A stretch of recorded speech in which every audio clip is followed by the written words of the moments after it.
सर्व क्रिकेट अधिकाऱ्यांचं स्वागत करतो. आज क्रिक लाईव्हच्या या स्टुडिओमध्ये एक असा खेळाडू ज्या खेळाडूने कित्येक काळ टेनिस विश्वमध्ये गाजवलं, त्याचे नाव घ्यायचं झालं तर चंद्रकांत जगन्नाथ शिंदे यांचं आज इथे आगमन झालं आहे. Welcome sir. आज चंद्रा सर आपल्या इथे उपस्थित आहेत. चंद्रा सर, क्रिकेटला तुम्ही क्रिकेटचा काळ सुरुवात कुठूनपासून केली, कोणत्या संघापासून क्रिकेट सुरुवात केली? 1983-84 खेळतो. गल्ली मैदानात आपण चांगलं खेळायला लागलं की ॲटोमॅटिकली लोक माझ्या खेळ तुझ्यापासून खेळ असं करत करत माझी सुरुवात परळला ॲक्च्युली टाटा कंपाऊंडमध्ये कमलाकर पेंसकर होते. तिथून टाटा कंपाऊंडमध्ये माझी सुरुवात झाली आणि मग आलो आम्ही कामगारमध्ये मग घंट्या गणपती क्रिकेट क्लब होता, सदानंद क्रिकेट क्लब, त्याच्यानंतर परळ पॅकर होती, त्याच्यानंतर स्मृती क्रिकेट, या सगळ्या संघातून मी खेळायला लागलो आणि थोडंसं असं सुरुवात झाली. आणि त्याच्यानंतर मग मला डायरेक्ट विक्रांत कोहली षटकार एक वडामध्ये आमच्या रेल्वे क्वार्टर्सला एक क्लब आहे, तिकडे आम्हाला घेऊन आलो आणि तिथे मी खेळायला लागलो, नावावर पण आलो आणि ती सुरुवातच झाली. म्हणजे तिथे असं वाटलं की एक टेनिस बॉल क्रिकेट काय असतं ते कळायला लागलं आणि मग त्याच्यातल्या त्या बारकाई, त्या छोट्या छोट्या गोष्टी जसं आपण टी व्हीवर बघतो. गावस्करांना तेव्हा गावस्करांचा जमाना होता, गावस्कर, संदीप पाटील, ते कुठल्या पद्धतीने खेळायचे, इम्रान खान कसे खेळायचे, असे म्हणजे इंटरनॅशनल लेवल बघत असताना त्या क्रिकेटचं आपल्याला म्हणतात आपण त्याच्याशी एकजीव होत गेलो आणि उत्सुकता वाढत लागली की आपण पण अजून चांगलं खेळूया, आपलं पण नाव झालं पाहिजे. तेव्हा आम्ही अगदी छोट्या लेवलला होतो, अगदी छोट्या 3000, 2000 वगैरे असा प्रकार होता. पण त्यावेळेला काही संघ एकदम दिग्गजच होते, त्याच्याबद्दल प्रश्नच नाही. म्हणजे मला जेव्हा कळायला लागलं तेव्हा रेनबो लहान असताना रेनबो नंबर 1, मग साईनाथ, मग असे असंख्य संघ आहेत की ज्यांचं मी नाव आता घ्यायला गेलं तर खूप आहे. पण मला जास्तीत जास्त म्हणजे त्याचं प्रमाण जे म्हणतात ते गाजवणारं होते की त्याच्यानंतर रेनबो आणि साईनाथनंतर मला गणेश बेली, शशी प्रयत्न थोडंसं खूप चांगला गाजवला, टिळकचा मॅचने गाजवला. त्याच्यानंतर राहुल टेलिव्हन आली.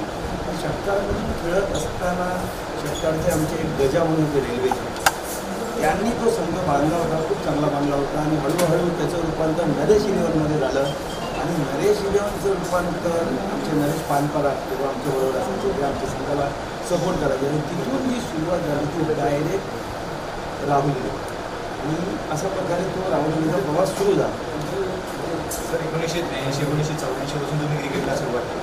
त्या काळी प्रसारमाध्यमं नव्हती, त्या काळी फेसबुक नव्हतं, व्हॉट्सअप नव्हतं, त्या काळी क्रिकेटवरती ज्या क्रिकेट कोणाला लोकांना जास्त माहितीसुद्धा नव्हतं, त्या तरीसुद्धा तुम्ही क्रिकेटकडे कसे का होता? हां, क्रिकेटकडे वळायचं कारण असं की आम्ही दोन भाऊ आणि नवीन कार झोपडपट्टीतून आम्ही आलो होतो, जवाहरनगरमध्ये राहायचो. तर परळमध्ये आल्यानंतर आम्ही 2च भाऊ खेळायचो, मी आणि माझा भाऊ. तर माझा भाऊ म्हणायचा की माझ्या अंडरग्राऊंड सगळ्या गोष्टी चालत असताना आम्हीच आमची स्टंप, आमची बॅट, आमचे बॉल. मग भाऊ म्हणायचं अरे का एवढे लोक कशाला, म्हणजे अरे याच्यामध्ये आपण खेळणार तरच आपण काहीतरी करून दाखवणार, नाहीतर का आपण दोघेच खेळायचं का. आणि अशी ती सुरुवात झाली आणि हळूहळू मग एक संघ गाठत एक राहुलची पायरी आली आणि षटकारला घेऊन जाणारा माझा पहिला मित्र जो स्टार क्रिकेटर होता विक्रांत कोहली म्हणतात मला, तो त्यावेळेला परिणामले वगैरे त्यांच्याबरोबर खेळायचा आणि नेहमी कागालीला त्याच्या कठीण 5 विकेट 40, 50, 30 असायचे. आणि मग त्याने दाखवलं की क्रिकेट असं पद्धतीने सुरुवात कर आणि खेळायला सुरुवात करून मग हळूहळू एक कल्पना आपल्या डोक्यात यायला सुरुवात झाली. कसं काय काही असतात, कसं खेळायचं, कसं लोक कशी खेळतात, आपण कसं खेळायचं. आणि मग ते त्यावेळेला सिंगल डबलचा जमाना, 1-2 जोडत आमचा संघ एवढा सुंदर होता की त्याच्यामध्ये जे बॉलर होते ती बॉलरची शैली एवढी सुंदर होती की आम्ही जर 35 केले समोरच्या टीमला एवढ्या सहजासहजी 35 व्हायचे नाही, मोस्टली 90% जिंकायचे. अशा पद्धतीने क्रिकेट सुरू आहे. सर असं म्हटलं जातं स्वामी तिन्ही जगाचा आई विना वेगळा. आणि आईची साथ तुमच्यापर्यंत कशी होती? माझ्यापर्यंत एक किस्सा आला होता की आईने एका लेझर ब्रिगेडला तुमची एक विचारपूस केली होती आणि त्यांना घरी घेऊन आले होते बॉक्स ट्रॉफीज दाखवल्या होत्या की माझ्यासुद्धा मुलाला मोठ्या खेळायचं आहे. तर ती आठवण कशी शेअर करता? हां, ती काय झालं, त्या सुरुवातीच्या काळात मी बॉक्स क्रिकेट खूप खेळायचो आणि मला तेव्हा क्रिकेट कळत होतं की कसं असतं, लेदर बॉल कसे खेळतात, काय खेळतात हे मला कळत होतं. तेव्हा त्या काळात काहीतरी कांगाली पण ही 8 बॉलची ओव्हर होती त्यावेळेला. आता ती 6 बॉल झाली. तर मला ती बक्षिसं मिळाल्यानंतर आईला वाटायचं की मी खूप मोठा क्रिकेटर आहे तेव्हा वाटायचं. म्हणून तिने काय केलं, कुठलं एका साहेबांना घरी बोलवलं आणि त्यांनी मला घरी आले बघ मी बक्षिसं मिळतं. मला विचारलं की तू काय खेळ? मला तेव्हा लाज वाटली की मी अंतराम खेळतो हे सांगायचं काय ना. तर मी त्यांना सांगितलं की आमच्या आईला अजून एवढा नॉलेज नाही पण मी खेळतो. पण अरे तुम्ही काय खेळता, एवढी बक्षिसं तुमच्या घरात आहे, तुम्ही काय खेळता? पण मी शेवटपर्यंत त्यांना नाही सांगितलं की मी बॉक्स क्रिकेट खेळतो. मग ते लाजे खाते बॉक्स क्रिकेट बंद केलं आणि मी टेनिस बॉलला वळलो. आणि टेनिस बॉलला मग हळूहळू आईची कृपा, परमेश्वराची कृपा, मला सगळ्यांची चांगली साथ मिळाली. टीम चांगल्यापैकी आमची जोडली आणि पुढे मेहनत पण त्या पद्धतीची घेतली. डेलीची प्रॅक्टिस व्हायची, डेली फिल्डिंग प्रॅक्टिस करायचो, कॅच प्रॅक्टिस करायचो, थ्रो आणि शूटर करायचो, मग पहिला जाऊन पहिलीच बॅटिंग करायचो. तर ही मेहनत शिकार केली त्यामध्ये. फिल्डिंग मी अजूनही त्यावेळेला पण सांगत होतो आणि आताही सांगतो की फिल्डिंग टेनिस बॉल क्रिकेट असो, लेदर बॉल क्रिकेट असो, फिल्डिंग हे क्रिकेटचं आर्ट आहे. जी गोष्ट तुम्ही बॉलिंगनी नाही करू शकत, जी गोष्ट तुम्ही बॅटिंगनी नाही करू शकत, ती फिल्डिंगनी तुम्ही अशी करून दाखवता की एखादा रनआउट, एखादा कॅच मॅच टर्न होते आणि आपण जिंकून जातो. आणि तेच फक्त त्यांच्या लक्षात राहतं की का फिल्डिंग केली. म्हणून प्रत्येकाला, प्रत्येक खेळाडूला तो आधीचा असो, नंतरचा असो, पुढच्या पिढीचा असो, त्याने बॅटिंग बॉलिंग करत असताना फिल्डिंगवर 100% कॉन्सन्ट्रेट केलं पाहिजे. ईच अँड एव्हरी बॉल, टाकलेला बॉल हा माझ्याचकडे येणार आहे आणि मीच पकडणार आहे. ओव्हरथ्रो झाला तरी तो माझ्याचकडे येणार आहे. अशा पद्धतीने जर आपण आपली फिल्डिंग करायला लागलो तर नक्कीच आपली फिल्डिंग सुधारेल. सर एवढं प्रदीर्घकाळ क्रिकेट तुम्ही खेळतात. आज निश्चितच त्या काळी कोणती प्रसारमाध्यमं नव्हती आणि त्या काळी कोणाला व्हॉट्सअपच्या या फेसबुकच्या माध्यमातून पाहायला मिळत नव्हतं. त्या काळी तुमचा कोणता असा आयकॉन ठेवत होता की तुम्ही त्याचा आदर्श डोळ्यासमोर ठेवू की त्यावेळी क्रिकेटला सुरुवात तुम्ही केली होती आणि आदर्श खेळाडू त्यावेळेचा तुमचा कोणता? हां, मला त्यावेळेला वाटायचं की मी आरतीसारखा खेळलो पाहिजे, उमेश मांजरेकरसारखं खेळलो पाहिजे, शांतनुसारखं खेळलो पाहिजे. कारण त्यावेळेला आमच्या आधीच उमेश मांजरेकर, शंतनू, आर के अशी गोलबंड्या खूप नावं आहेत की आता एखाद्याचं नाव मी नाही घेतलं कदाचित त्याला जाग येईल. पण खूप चांगले चांगले प्लेयर होते. राजू मालवणकर, भाऊ पेडणेकर होते. असे असंख्य प्लेयर आहेत की जेणेकरून नरेश सावंत की त्यांची बॅटिंग, त्यांची शैलीच वेगळी होती आणि ते एकतर्फी मॅच जिंकून द्यायची. का आमच्याकडे ती कला नव्हती की गेले की पटकन 6 मारले, पण 1-2 आम्ही त्या मॅचेस जिंकायचो. कधीतरी असा once in a blue moon की एखादा वेळेला मी 6 मारला असेल, पण मोस्टली 1-2 हाच प्रकार त्यावेळेला त्या क्रिकेटचा तो पॅटर्नच होता की 4 ओव्हरमध्ये जर ओपनिंग बॅट्समॅननी 15-16 रन केले म्हणजे खूप झाले. आज 4 ओव्हरमध्ये 50 कमी पडतात कारण बॉलच तसा चेंज झाला अशी असा. सर निश्चित त्या काळी तुमचं एक असं म्हटलं होतं की अमित गुलबकर यांची खेळी आणि अमित गुलबकर हा खेळाडू काय होता त्याच्याबद्दल तुम्ही जर थोडंसं काय सांगा? अरे म्हणजे अमित गुलबकर काळाच्या गजाड असा नाहीसा झाला ना, नाहीसा न होणारा असा प्लेअर आहे की तो उमेश मांजरेकर, शंतनू गायचोर आणि अजून भरत लोहार, काही असे दिग्गज प्लेअर आहेत जे सगळ्या टीमचे चांगले चांगले प्लेअर आहेत. त्या पंक्तीमध्ये नेहमी उजवा असलेला अमित गुलबकर. अशा परिस्थितीत त्याने षटकार मागले आहे की जिथे आमच्याकडे 5-5 लेफ्टी असताना लेफ्टीचा वारा सुटला आहे आणि हा मूळचा रायटी, तर ते 6 नाही मारत आणि हा उलटे 5-5 6 मारतं. म्हणजे त्याच्याकडे परमेश्वराने एक वेगळीच कला दिली आहे. सुरुवातीच्या काळाला त्यांनी बॉलिंग पण टाकली आहे, कीपिंग करत होता. म्हणजे त्यांनी क्रिकेटला वाहून घेतल्यासारखा तो अमित गुलबकर. त्याचं तो आत्ताच्या काळात कसं मागे राहिला ना, ते जीवाला कुठेतरी घोर लागलं की की हा प्लेअर कसा. आता शेवटी आम्ही एक नवीन संघ बांधला असाच एन्जॉय म्हणून जो काळ संपल्यानंतर. तर आम्ही एका ठिकाणी मॅच खेळायला गेलो. 2 बॉल 12 पाहिजे होते. 2 बॉल 12 पाहिजे होते. तर आम्ही बॅटिंगला म्हणाला कोण नव्हतं. आता पहिला ओपनिंग करायचं तर मला जाऊ दे, त्यांना जाऊ दे, नवीन पोरांना जाऊ दे. जाताना मला एवढं म्हणलं की चंद्र मी 2 बॉल उलटे मारतो.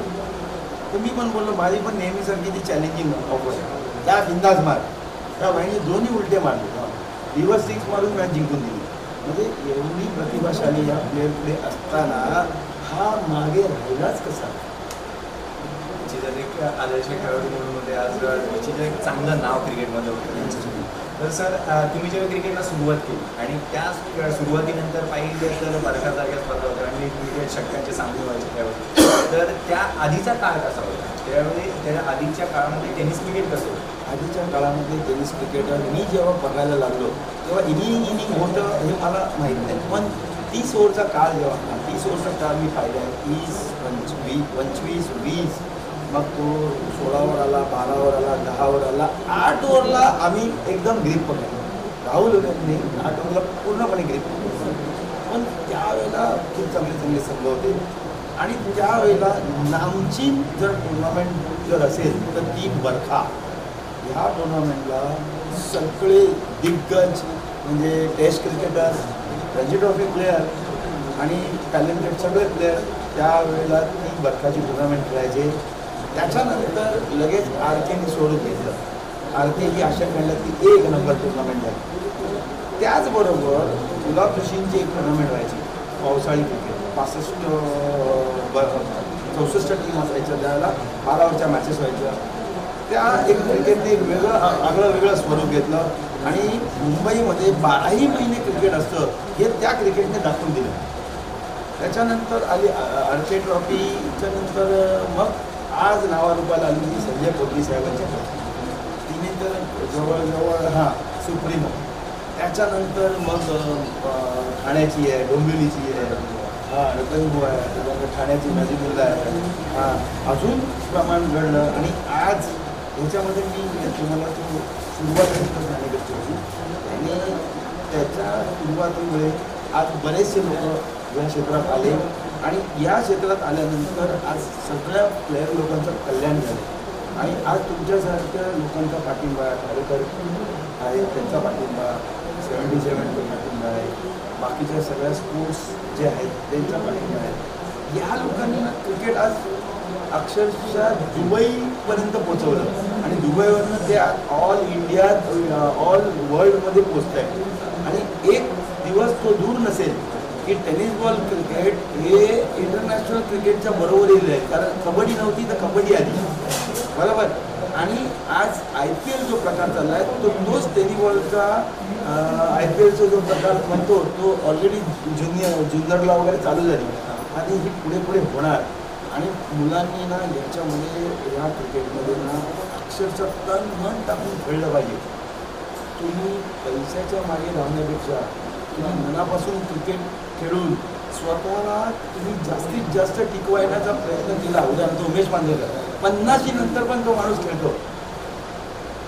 50 नंतर तो माणूस खेळतो. तर अशा पद्धतीने तुम्ही खेळा की पैसा तुमच्या मागे धावेल. असं माझं कळकळीची विनंती आहे नवीन पिढीला. आणि नवीन पिढी सुंदर खेळते त्याच्याबद्दल वादच नाही. फक्त थोडा पॅटर्न क्रिकेटचा चेंज झाला आहे. क्रिकेट बघत असताना कधी असं वाटतं की क्रिकेटचं बेसबॉल तर नाही ना झालं, कारण ते बॅटिंग करायची जी शैली आहे त्यावेळेला असं लक्षात येतं की जवळजवळ टेनिस क्रिकेट हे बेसबॉलच्या स्वरूपावरती पोचलं आहे. सर टेनिस क्रिकेटला निश्चित सुगीचे दिवस आहे. येस. टेनिस क्रिकेटमध्ये नवीन खेळाडू आहेत. तर नवीन खेळाडू असा कोणता खेळाडू आहे का ज्याला चंद्रकांत जगन्नाथ शिंदे स्वतः त्याच्यामध्ये दिसतो? या तो खेळाडू सर तुम्ही त्याच्यामध्ये त्याला पाहता असा आत्ता सध्याचा घडीचा असा कोणता खेळाडू आहे की ज्याच्यामध्ये खूप टॅलेंट आहे आणि खूप क्षमता आहे? अरे खूप खेळाडू आहे. त्याच्या कोणाकोणाची नावं घेऊ मग माझा तोच प्रॉब्लेम होत आहे. जर मी एखाद्याचं नाव घ्यायला जातो तर बाकीचे कोणते काय असे चंद्राने आपको देखा नाही क्या, इतना भी नाही समजता है क्या. पण नवीन पिढीचे सगळे प्लेयर टॅलेंटेड आहेत, त्याच्याबद्दल प्रश्नच नाही. कारण नवीन पिढी क्वालिटी क्रिकेटचं बोलतो आहे मी, नॉर्मल क्रिकेटचं नाही बोलत आहे मी, क्वालिटी क्रिकेटचं बोलतो. कारण क्वालिटी क्रिकेटमध्ये बघत असताना आज पुण्याने एक स्वतःचं एक वर्चस्व गाजवलं होतं. पण आज पुण्याला पण कळतं आहे की असे असे संघ येत आहेत की ते अचानक येऊन फटकन आपल्याला मात देऊन जातात. तर नो डाऊट पुण्याचा संघ चांगलाच आहे, त्याच्याबद्दल वाढणं. पण गावागावात क्रिकेट ॲडव्हान्स झालं आहे, गावागावात क्रिकेट समजायला लागलं आहे. त्याच्यामुळे कुठल्याही संघाला आता पूर्वीचं सारखं मी गेलो रे आणि मी अशी वन साईड फायनल मारली रे एवढं सोपं राहिलेलं नाही आहे. पूर्ण पद्धतीने गावागावात ॲडव्हान्स झालं आहे क्रिकेट आणि ते कोणालाही मात देऊ शकतात याचं प्रतीक मी प्रत्येक गावात ज्या गावात गेलो आहे तिकडे मी पाहिलेलं आहे स्वतःच्या डोळ्याने की खूप टॅलेंटेड प्लेअर आहेत आणि अजून टॅलेंटेड प्लेअर येतील. आणि ह्याच टेनिस बॉल क्रिकेटमधूनच एक हिरा आपल्या इंटरनॅशनलच्या जवळ पोचला आहे प्रवीण तांबे. तर त्या हिऱ्यासारखे आपले टेनिस बॉल अजून प्लेअर एक ना एक अजून एक टेनिस बॉल क्रिकेटचा प्लेअर इंटरनॅशनलच्या जोडीला टच होईल हे मी माझ्या टेनिस बॉल परिवाराला ग्वाही देतो. सर एक चंद्रकांत सरांनी जगन्नाथ शिंदेनी असे कोणता सामना गाजवला होता की जी आठवण आज अविस्मरणीय आहे. तो जो झालेला सामना मॅचलेस राहुल असेल असा या दोन संघांचा ज्यावेळी मेळ व्हायचा त्यावेळी मात्र तो काळ वेगळा होता की इंडिया पाकिस्तानसारखे सामने वाटायचे आणि एक चांगली स्पर्धा त्यावेळी तर दोन्ही जेव्हा संघ आमने आले की पब्लिक प्रेक्षक वाट पाहायचेही दोन संघ कधी समोर. अशी कोणत्या सामन्याची आठवण तुम्ही प्रेक्षकांकडून शेअर कराल? आमचा जेव्हा पीक पिरियड होता ना त्यावेळेला खूप चांगले संघ होते. मॅचलेस, टिळक चौक, त्याच्यानंतर तुमचा शशी ब्राईड, गणेश गली, आमचा अप पिरियड आणि ते लोकांनी त्यांचा गाजवलेला भाग आणि ते डाऊनला यायला पण त्यांनी खूप काळ गाजवला. त्याच्याबद्दल गणेश गली, शशी ब्राईड गाजवला. त्याच्यानंतर रमेश शर्माची टीम मॅथलेस बरोबर खेळताना, टिळक चौक बरोबर खेळताना, लॉईडची टीम अमृत 11 त्याच्याबरोबर खेळताना, चुवा बरोबर खेळताना म्हणजे ह्या असं वाटायचं की ह्या संघांबरोबर आपलं लग्न झालं आणि यांना जर आपण सतत हरवणार तरच आपण नंबर 1 वरती राहणार. नाहीतर आपण काय छोट्या लोकांना मारत राहू तर ते काय आपण प्रूव्ह नाही करू शकणार. पण इथे यांना हरवण्याची शैली जर आपल्यामध्ये असेल तरच आपलं प्रावीण्य दिसणार. आणि हे सगळे टॅलेंटेड होते. किंवा रमेश शर्मा तर बोलतात ना आमची अमृत व्हायची. पण ग्रेट कॅप्टन, चुवा एक चांगला कॅप्टन. त्याच्यानंतर इकडनं मला वाटते नंतर ऋषी लीड करायचा अमृत 11 तोही सुंदर होता. त्याच्याबद्दल वादच नाही. तो ग्रेट प्लेअर आहेच, ग्रेट ऑलराऊंडर आहे. त्याच्यानंतर अजून टिळक चौक बरोबर मॅचेस होत्या त्या पण जबरदस्त व्हायच्या. आणि आता माझ्याबद्दल सांगायचं म्हटलं की मी नावात आलो ते डायरेक्ट आरकेलाच. कारण जेव्हा मी आरके आम्ही एंट्री झाली आम्ही फायनल मारली तेव्हा मला म्हणावं सिरीज पहिल्या आरकेला नाणं सिरीजची जर कमी आली तर ते आम्ही टीममध्ये स्प्लिट केलं. त्याच्यानंतर दुसरी आरके झाली तेव्हासुद्धा मग आम्ही फायनल हरलो होतो क्लोज आणि मला बॅटिंग मॅच पोहोचलं जातं ते सुद्धा आम्ही स्प्लिट केलं. त्याच्यानंतर तिसरी झाली तर तिसरीला पण आम्ही फायनल मारली तेव्हा मॅन ऑफ द सिरीज मला 40,000 रुपये मिळाले. ते पण म्हणजे आमच्या संघात हे पहिल्यापासून ठरलं होतं की जे 1 रुपया मिळाला तरी तो सगळ्या प्लेअरला बराबरीचा वाटला जाईल. हे अशा पद्धतीने आम्ही खेळत होतो. आणि मला एक गोष्ट आढळून सांगायची आहे की इंडियन एअरलाईन्सच्या ग्राउंडवरती नाईट टुर्नामेंट मॅचलेस आणि आमची होती आणि 7.6 पाहिजे होते आम्हाला. आणि हे ॲक्च्युली म्हणजे म्हणतात ना स्वतःच्या तोंडून स्वतः सांगणं. पण अशी गोष्ट चंद्रकांत शिंदेकडनं घडली नव्हती, ती अचानक घडली. 7.6 असताना जॅकपॉट बॉलिंग टाकत होता आणि मी तोच बॉल खेचला आणि तो डायरेक्ट चळा गेला. असं झालं. नाहीतर चंद्रकांत शैलीची एकच शैली होती की single double single double single double single double single double. षटकाराचे बादशाह आपण कधीच नव्हतो. स्वतःच्या तोंडून सांगायला मला काय लाज वाटत नाही. षटकाराचे बादशाह होते उमेश बांधव, चंद्रकांत गोलकर, भाऊ कोकणेकर, श्रीकांत नागरकर, असे जम्बो होता म्हणा आमचा. असे बरेचसे प्लेअर होते की जे टिळक चौकचा शेखर आंबेडकर, विवेक कदम हे सगळे धामधूम प्लेअर होते. तर ती एक आठवण मला माहिती आहे. आणि एक आठवण मला चांगली आठवते की टिळक नगरला 50,000ची फायनल चालू होती तेव्हा मॅन ऑफ द सिरीज विनोद कांबळीच्या हस्ते मला एक नेमकोट आहे टी व्ही मिळाला होता. मॅन ऑफ द सिरीज तेव्हाची गोष्ट मला मिळाली. तसेच जसं मी वाटलं असं म्हणतोय, पण माझ्या संघात असे वाटणारे करुणाकर कोटी आहेत, असलम सरगुरू, ह्यांनी पण जी रक्कम मिळाली ती वाटली आहे. अमित गोरखकर त्यांना पण जी रक्कम मिळाली ती वाटली आहे. भरत गवार ज्यांना पण ती रक्कम मिळाली वाटली आहे. म्हणजे असा एक प्लेअर नाही, आमच्याकडे असंख्य प्लेअर आहेत की जे अमाऊंट त्यांना मिळाली आहे बॉलिंग करताना, बॅटिंग करताना, ही टीम भावनेने आम्ही ती सगळ्यांमध्ये स्प्लिट करायचो. म्हणजे असं व्हायचं की टीमसाठीच खेळायचो, स्वतःसाठी नाही. म्हणजे मला जास्त पैसे मिळतात म्हणून मी आपलं बॅटिंगसाठी करत राहणार आणि मी माझ्या संघाला हरवणार, ही भावना आमच्या टीममध्ये अजिबात नाही. सर, एवढं प्रदीर्घ काळ तुम्ही क्रिकेट खेळला आणि आज म्हणा झालं तर 1983 पासून सुरुवात झाली आणि आज एवढं प्रदीर्घ काळ क्रिकेट खेळत असताना कुठेतरी आपल्या विचित्रात आपल्या परिवाराकडे, आपल्या कुटुंबाकडे कुठेतरी दुर्लक्ष होतं का? आपल्या वैयक्तिक आयुष्यापासून थोडंसं लांब जातोय का, असं कधी वाटलं होतं? हॅट्स ऑफ माझी आई, हॅट्स ऑफ माझी बायको.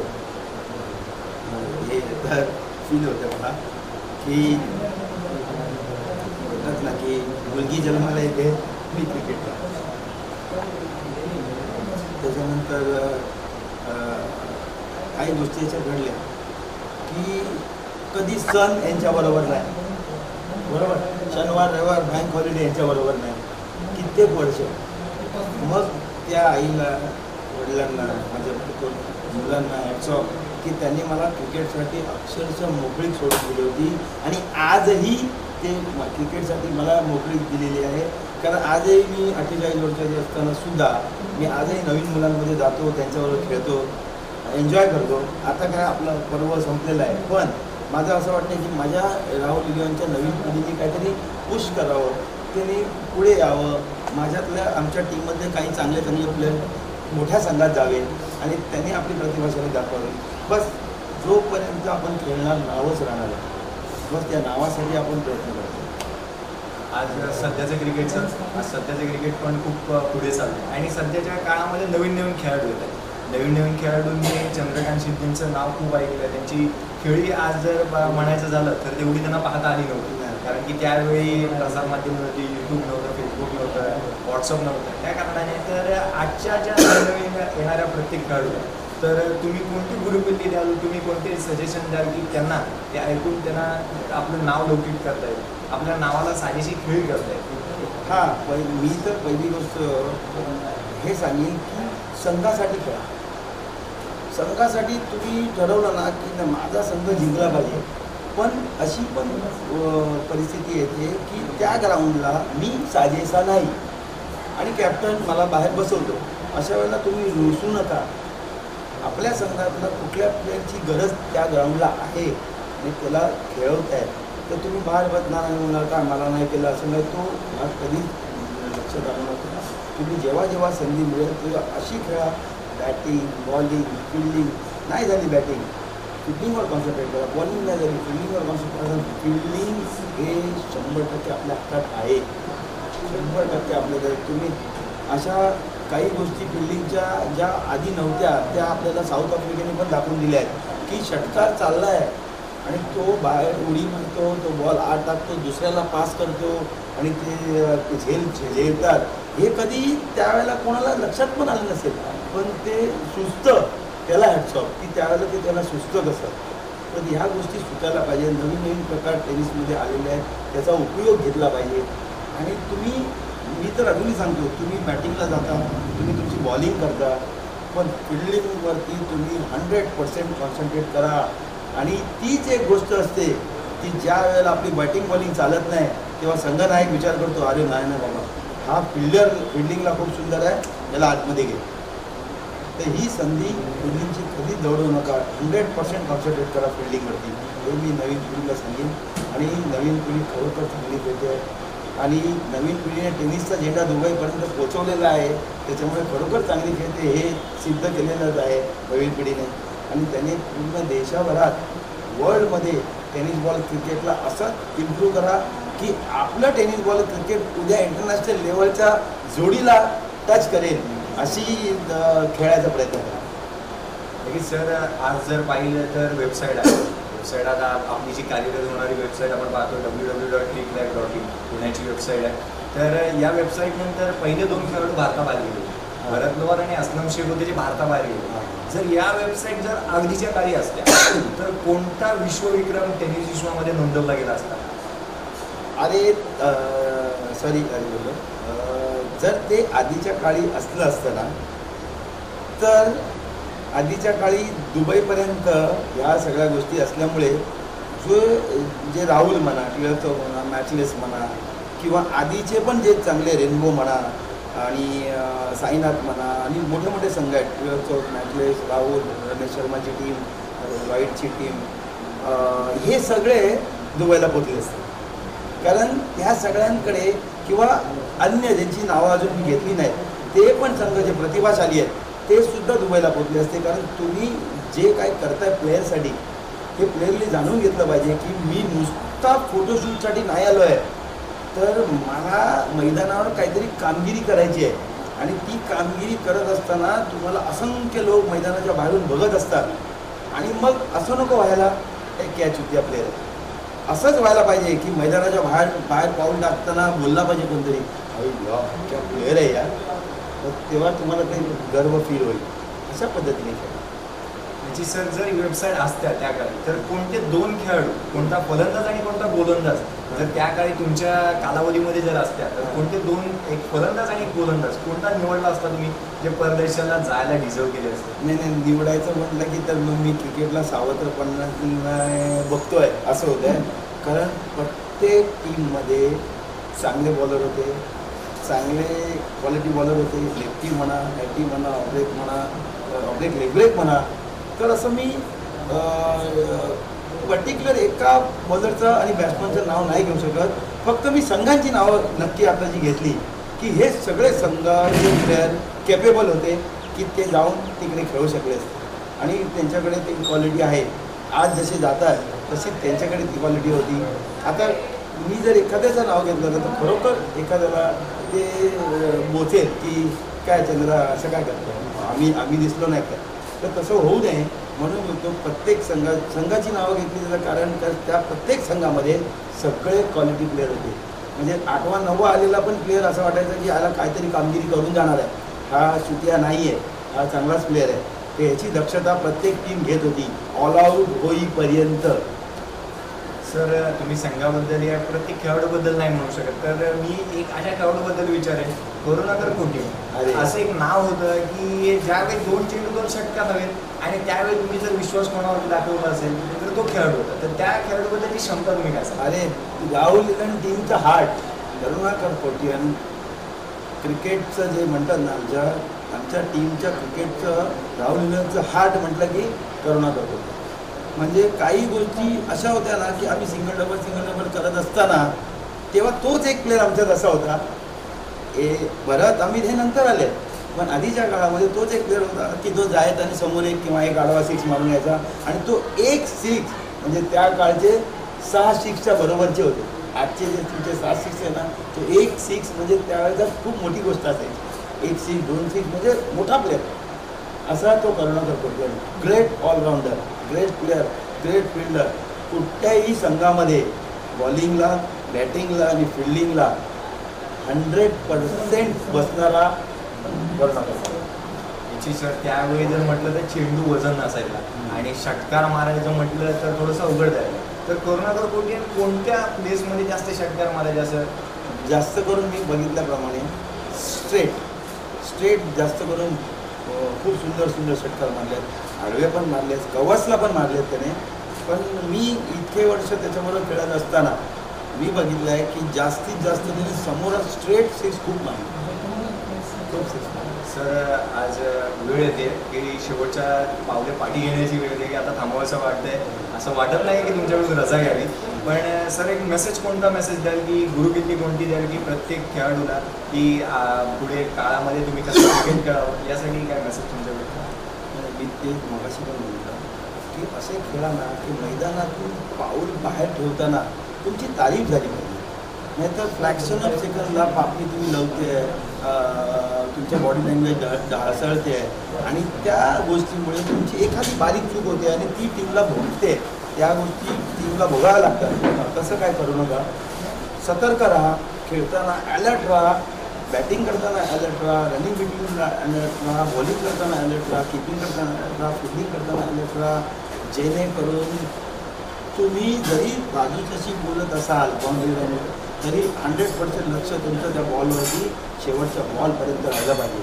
कव्हर करताना पण राहिलं पाहिजे. अशा पद्धतीने जर तुम्ही खेळाल तर तुमचं लक्ष बाहेर पूर्ण स्टेडियममध्ये तुम्हाला लोक बघत असतात आणि ते पटकन रिॲक्ट करतात. पटकन तुम्हाला तो आवडला रे आवडला की रिॲक्ट, आणि तुम्हाला तो नाही आवडला तुरंत रिॲक्ट करतात. काय चुक्यागिरी करतात, काय चुक्या वगैरे, पण आवडला ना की लगेच डोक्यावर घेतात पटकन. म्हणून अशा पद्धतीने खेळा की तुम्ही खेळत असताना जेव्हा मैदानाच्या बाहेर येतात, बॅटिंग, बॉलिंग, फिल्डिंग, किपिंग, तर तुमची तारीफ झाली पाहिजे. तुमची तारीफ झाली पाहिजे. अरे हा ह्याला म्हणतात प्लेअर, मस्त प्लेअर आहे, त्या प्लेअर आहे असं पाठीवरती थाप मारतात, तर आपल्याला पण बरं वाटतं की यार कोणतरी आपल्याला पसंत. ऋषिजा सर, क्रिकेटमध्ये सराव आणि फिटनेस या दोन गोष्टी किती मायने ठेवतात आणि प्रत्येक खेळाडूला ते फिटनेस आणि सराव कितपत केलं पाहिजे? हां, तुम्हाला जर तुमचा काळ त्याच पद्धतीने टिकवायचा असेल तर तुम्ही प्रॅक्टिस आणि एक्सरसाइज, सराव या सगळ्या गोष्टी करायलाच पाहिजे. स्वतःला तुम्हाला शाबूत ठेवायलाच पाहिजे. तुम्ही साधी गोष्ट घ्या, तुम्ही आता फिट आहात, तुम्ही चांगले खेळता.